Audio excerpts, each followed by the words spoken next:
Shalom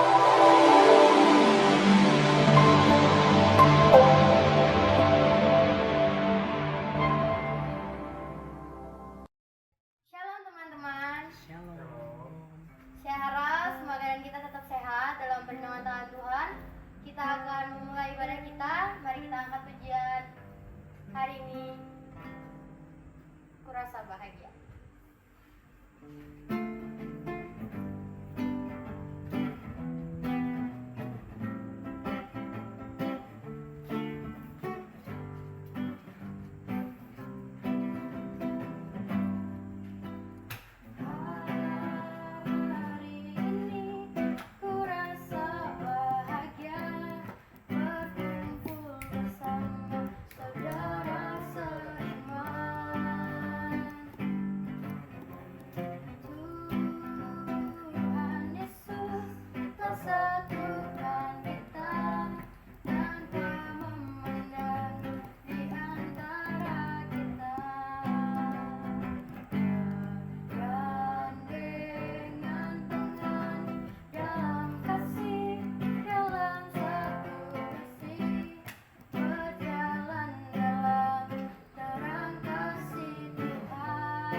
Sebelum kita mendengarkan sebagian dari firman Tuhan, kita nyanyikan pujian sedikit.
Shalom remaja pemuda Jependri yang dikasihi Tuhan, khusus Jependri Samrau. Kembali kita bersyukur pada Tuhan untuk kesempatan yang masih Tuhan berikan bagi kita untuk dapat bersama-sama beribadah, memuji Tuhan dan merenungkan firman Tuhan secara online. Pada kesempatan ini saya mengajak kita membuka dalam kitab Kejadian pasal ke-11. Kita membaca ayat yang pertama sampai dengan ayatnya yang ke-9. Saya akan membacakannya bagi kita semua.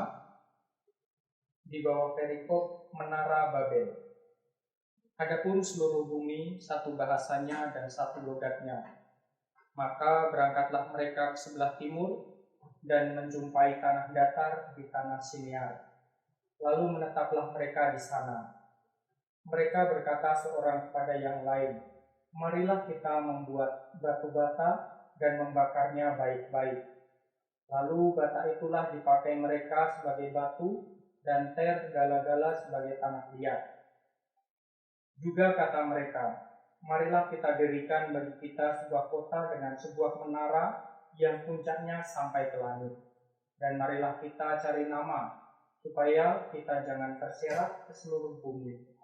Lalu turunlah Tuhan untuk melihat kota dan menara yang didirikan oleh anak-anak manusia itu. Dan ia berfirman, "Mereka ini satu bangsa dengan satu bahasa untuk semuanya. Ini barulah permulaan usaha mereka. Mulai dari sekarang, apapun juga yang mereka rencanakan, tidak ada yang tidak akan dapat terlaksana. Baiklah kita turun dan mengacaubalaukan di sana bahasa mereka, sehingga mereka tidak mengerti lagi bahasa masing-masing. Demikianlah mereka diserakkan Tuhan dari situ ke seluruh bumi, dan mereka berhenti mendirikan kota itu. Itulah sebabnya sampai sekarang nama kota itu disebut Babel, karena disitulah dikacaubalaukan Tuhan bahasa seluruh bumi, dan dari situlah mereka diserakkan Tuhan ke seluruh bumi. Mari kita berdoa. Kami mengucap syukur kepada Tuhan untuk kesempatan yang masih Engkau berikan sehingga kami dapat membaca dan merenungkan firman Tuhan. Kami rindu untuk ditolong dan dipimpin oleh Tuhan sehingga kami semua dapat benar-benar mengerti dan memahami kebenaran firman Tuhan secara tepat sebagaimana Tuhan menghendakinya di dalam hidup kami. Terima kasih Tuhan, di dalam nama Yesus kami berdoa, menyerahkan waktu ini. Haleluya, amin. Nah, saudara-saudariku yang dikasihi oleh Tuhan, pada kesempatan ini kita merenungkan firman Tuhan yang telah kita baca tadi dengan satu tema, yaitu runtuhnya Menara Babel. Nah, kisah ini dimulai atau berawal daripada kisah Nuh dan keluarganya setelah mereka keluar dari Bahtera, setelah air bah itu selesai. Nah, pada masa itu sebenarnya Tuhan sendiri telah berjanji dan telah memerintahkan supaya mereka hidup beranak cucu dan memenuhi bumi. Dan yang menjadi terpenting juga, sejak masa itu juga Tuhan tidak akan lagi memusnahkan kehidupan manusia dengan air bah. Nah, pada bagian pasal yang ke-11 ini kita melihat bagaimana kehidupan manusia. Dikatakan di situ di ayat yang pertama, adapun seluruh bumi satu bahasanya dan satu logatnya. Nah, karena ini memang bermula daripada satu keluarga, yaitu keluarga Nuh setelah mereka beranak cucu dan menjadi banyak jumlahnya. Kalau kita membaca di pasal 10 ayat yang ke-32, memang itu adalah kehidupan daripada Nuh dan anak cucunya. Nah, Tuhan sebenarnya menghendaki mereka untuk memenuhi bumi. Akan tetapi di ayat yang kedua kita melihat dikatakan di situ bahwa maka berangkatlah mereka ke sebelah timur menjumpai tanah datar di Sinear, lalu menetaplah mereka di sana. Nah, dari ayat ini kita sudah dapat mengetahui bahwa sebenarnya manusia pada masa itu berusaha untuk menentang perintah Tuhan, di mana Tuhan menghendaki supaya mereka beranak cucu, berpencar dan memenuhi bumi, akan tetapi mereka justru berkumpul berkelompok dan akhirnya menetap di satu tempat. Mungkin kita dapat membayangkan bahwa sebenarnya hal itu mungkin tidak menjadi masalah bagi kehidupan manusia itu sendiri. Kan tetapi kalau kita melihat di ayat-ayat selanjutnya, mereka mempunyai tujuan tersendiri. Kenapa mereka itu berkumpul?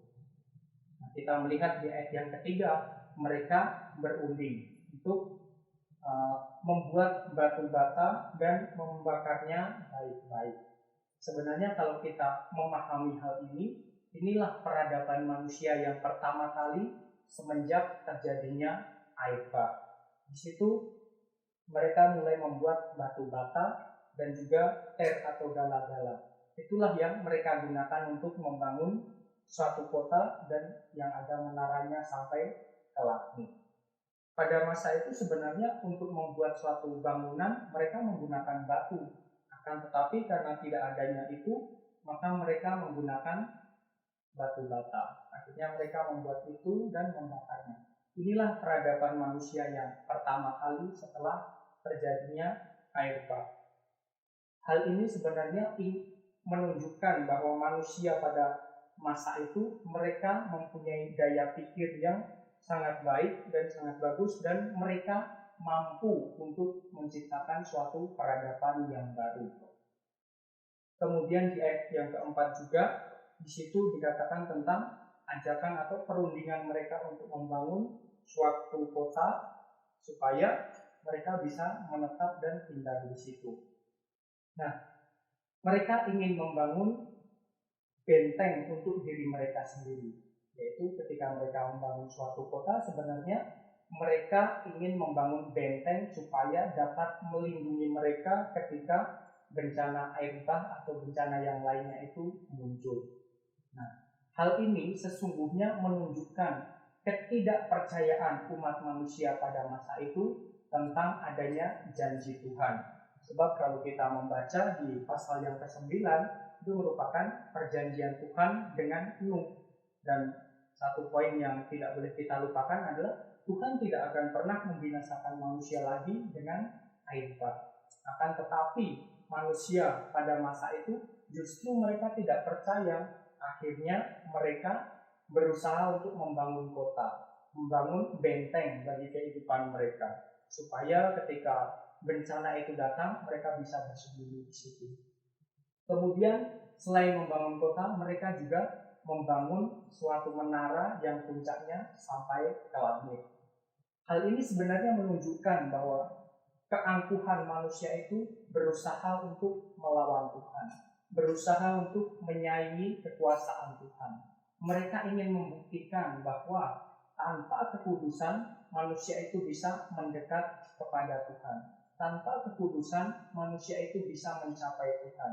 Nah, inilah yang sebenarnya terjadi pada masa itu. Sikap hati manusia pada masa itu sesungguhnya adalah angkuh. Mereka ingin membuktikan diri mereka bisa tanpa adanya pertolongan Tuhan. Mereka ingin membuktikan bahwa diri mereka mampu untuk melakukan segala sesuatu yang mereka kehendaki, yang mereka rencanakan. Namun di dalam semuanya itu perlu kita menyadari bahwa sesungguhnya manusia itu tetap makhluk yang terbatas. Bagaimanapun juga dan sehebat-hebatnya manusia itulah tetap makhluk ciptaan Tuhan. Dan sebagaimana dia sebagai makhluk ciptaan Tuhan, maka tidak mungkin dia dapat menyaingi Tuhan. Kemudian alasan mereka membangun suatu menara dan juga kota tersebut adalah supaya mereka tidak terserakkan ke seluruh bumi. Nah, karena mereka mempunyai pandangan bahwa ketika mereka bersama-sama, mereka bisa menjadi lebih kuat. Mereka bisa menjadi berkuasa, dan mungkin mereka berpikir ketika kita bersama-sama, kita bisa melawan kekuasaan Tuhan. Seperti itu. Itulah yang terjadi pada masa itu. Namun demikian, pada ayat yang kelima sampai dengan ayat yang ke-9, itu menunjukkan bagaimana respon daripada Tuhan melihat perilaku manusia itu. Manusia yang angkuh, yang congkak dan jahat. Bagaimana Tuhan memperlakukan mereka. Dikatakan di ayat yang kelima, Lalu turunlah Tuhan untuk melihat kota dan menara yang didirikan oleh anak-anak manusia itu. Nah, pada bagian ini kita melihat mengapa Tuhan harus turun ke dunia untuk mengacau balaukan. Apakah kuasa Tuhan itu terbatas sehingga dia harus turun ke bumi untuk mengacaukannya? Tentu saja tidak. Akan tetapi dalam hal ini kita dapat memahami bahwa sesungguhnya Allah yang maha tinggi itu rela untuk turun ke dunia yang hina, yang berdosa ini hanya untuk menyelamatkan manusia.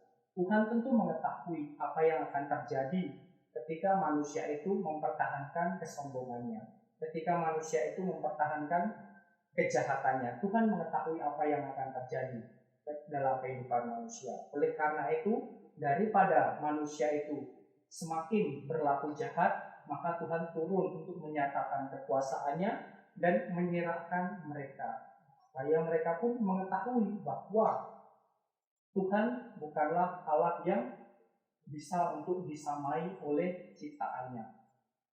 Seperti itu. Nah, dengan usaha yang bagaimanapun juga, manusia tidak akan pernah dapat mencapai kekudusan Tuhan. Manusia tidak akan pernah dapat mencapai hadirat Tuhan tanpa adanya perkenanan Tuhan.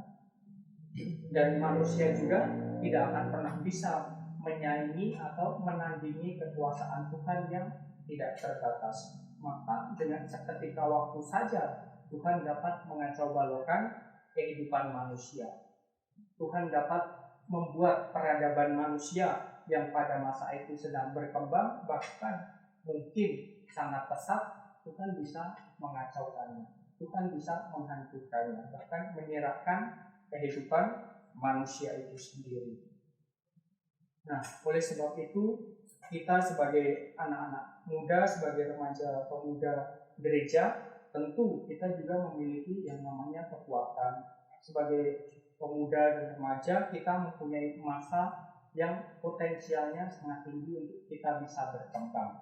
Namun demikian, kita perlu menyadari bahwa di dalam kesemuanya itu ada kehendak Tuhan.